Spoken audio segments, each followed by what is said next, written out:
Well, let's bring in my first panel now. Joining me is former Victorian Liberal Party President Michael Kroger and One Nation Senator Sean Bell. Thanks to both of you for joining me. I want to talk about the tensions that hit boiling point at the memorial service in Bondi last night. Here's a reminder.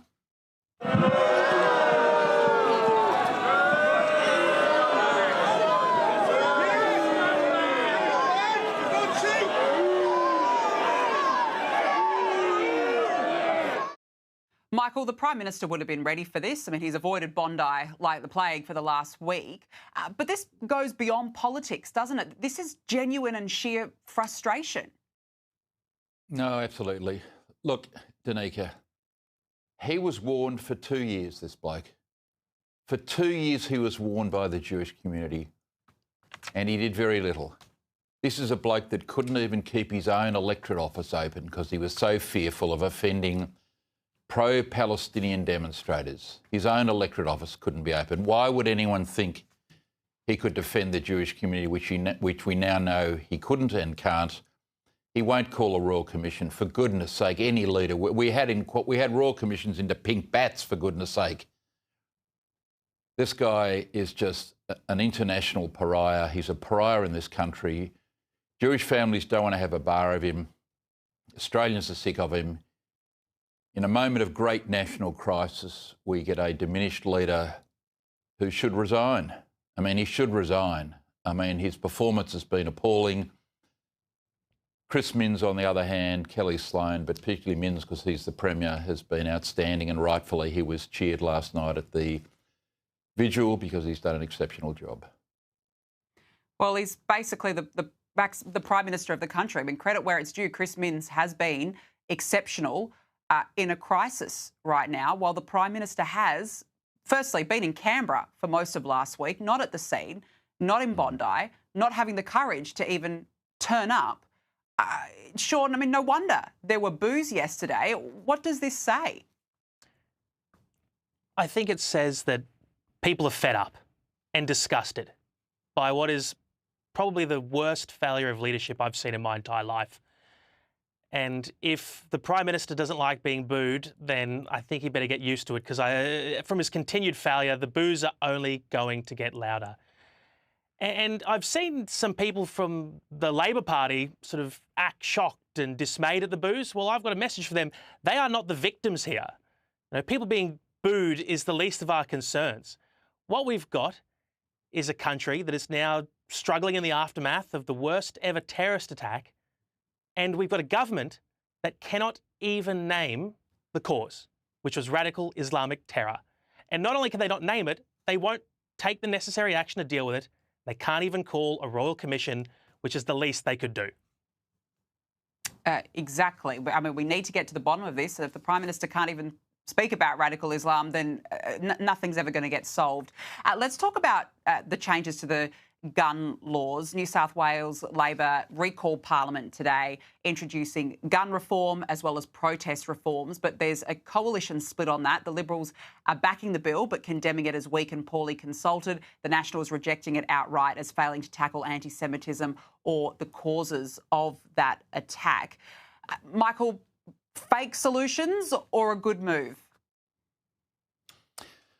Well, it's generally speaking a good move. Obviously, farmers feel aggrieved, sporting shooters feel aggrieved, and this has got echoes of what happened after Port Arthur. But generally speaking, Minns is on the right track. You know, he's consulted with the Jewish community. He's talked about radical Islamic terrorism being the problem. He's dealing with anti-Semitism, with demonstration laws, with move-on laws, with masks, etc. I mean, And don't forget, right? Don't forget about Minns. He's got the same, you know, branches within the New South Wales ALP that Tony Burke and Jason Clare have got. I mean, they've got large numbers of Muslim voters in the ALP. They're the same Labor members who would be opposing what Chris Minns is doing. So credit to Minns for standing up to these people. I just hope he appoints a good Royal Commissioner in New South Wales. Because that's important. Someone like Justice Michael Lee, who did the Brittany Higgins Learman case, who I heard give a speech earlier in the year on anti-Semitism. He understands. This guy Lee understands anti-Semitism.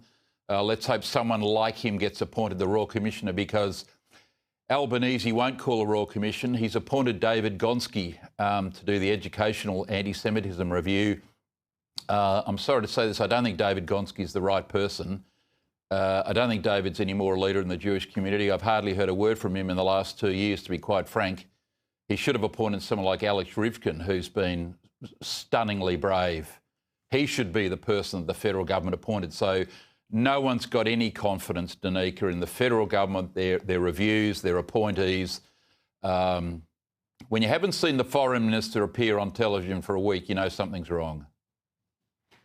Yeah, exactly. She's avoiding it at all costs. I mean, it's easy just to call in on ABC radio and give the usual lines. Yeah, correct. But why not actually have a press conference and explain yourself properly?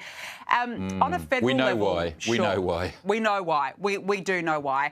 On a federal level, Sean, Anthony Albanese is yet to recall Parliament. Now, it's my understanding that he's likely to do that by mid-January.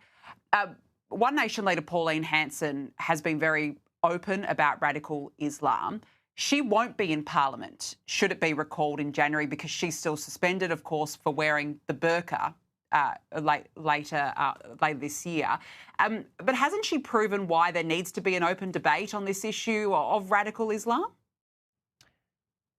That's exactly right. Since she was re-elected since she was brought back to Parliament in 2016, no one has been more vocal on the threat posed to Australia by radical Islamic extremism than Senator Hanson. And no one's been more open to listening to the Jewish community's concerns. And if you look, the record will show that in 2023, Senator Hanson wore a Jewish prayer shawl and gave a speech in Parliament, standing in solidarity with the Australian Jewish community. In 2024, she wore a Jewish scarf, and she was also kicked out of the Senate for that. And so, you know, to see her then banned again for attempting to introduce legislation, she wasn't going to debate it, she just wanted to introduce it to deal with the rift you see in our community caused by the burqa and the security risk caused by full-face coverings, for them to then ban her for 7 days and then recall Parliament to debate some of the very issues that she was warning about without her being there would be totally inappropriate.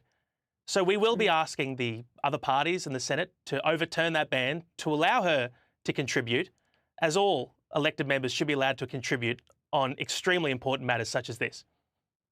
No, look, absolutely. I think it warrants an open debate, absolutely. Michael, I want to play you some audio today of the Home Affairs Minister, Tony Burke, again, avoiding radical Islam altogether and focusing on neo-Nazis. Have a listen.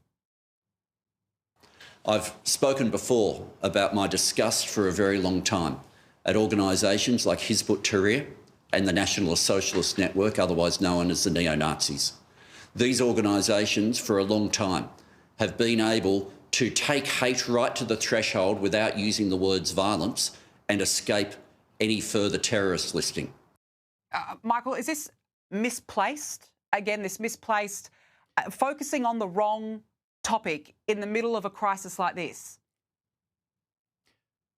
Well, Danica, I give him credit. At least he didn't equate anti-Semitism with Islamophobia for the first time in 2 years. I mean, how many times have we heard that? I mean, look, Tony Burke's performance has been utterly appalling. I mean, the three Albanese, Wong and Burke, I mean, these people have taken over the Labor Party, right? They've taken over the Labor Party from the moderate right of the Labor Party, the Richard Marles, the old Conroy Hawke group, Michael Eason, Bill Shorten, you know, the Trade Minister Farrell, all of the reasonable, decent Labor members, the Beasleys of the past, right? The people who were the backbone of Labor and got Labor elected, they've been captured by these three extremists. There are nutters, anti-Jewish Nazi nutters, running around Melbourne and New South Wales, holding up their flags and having their stupid meetings, and let's praise the governments of whatever persuasion for banning their symbols and their chanting and whatever. But to sort of keep trying to say, I mean, Burke won't utter the words Islamic terrorism, right? His branches have been stacked by Muslims. We all know this. Many of them good-hearted Australians who don't know why they've been stacked into the Labor Party. They're called ethnic branch stacking, and that's what's happened in his electorate and 2 or 3 other electorates in New South Wales. Burke is too afraid to call out Islamic terrorism on a regular basis. Occasionally it's dropped into the conversation to satisfy the public so he can refer to it. But in the end, Burke is completely wrong-headed on this, and everybody knows it, and so is Wong, and so is Albanese. Well, the more they dither on radical Islam, then nothing will ever change. Nothing will ever change. We've seen it. We saw it with the murder of Curtis Cheng. We've seen it with the Lint Cafe. I mean, how much more here in Australia do we need to take? Michael Kroger, Sean Bell, got to leave it there. Thank you so much for joining me on the show. Appreciate it.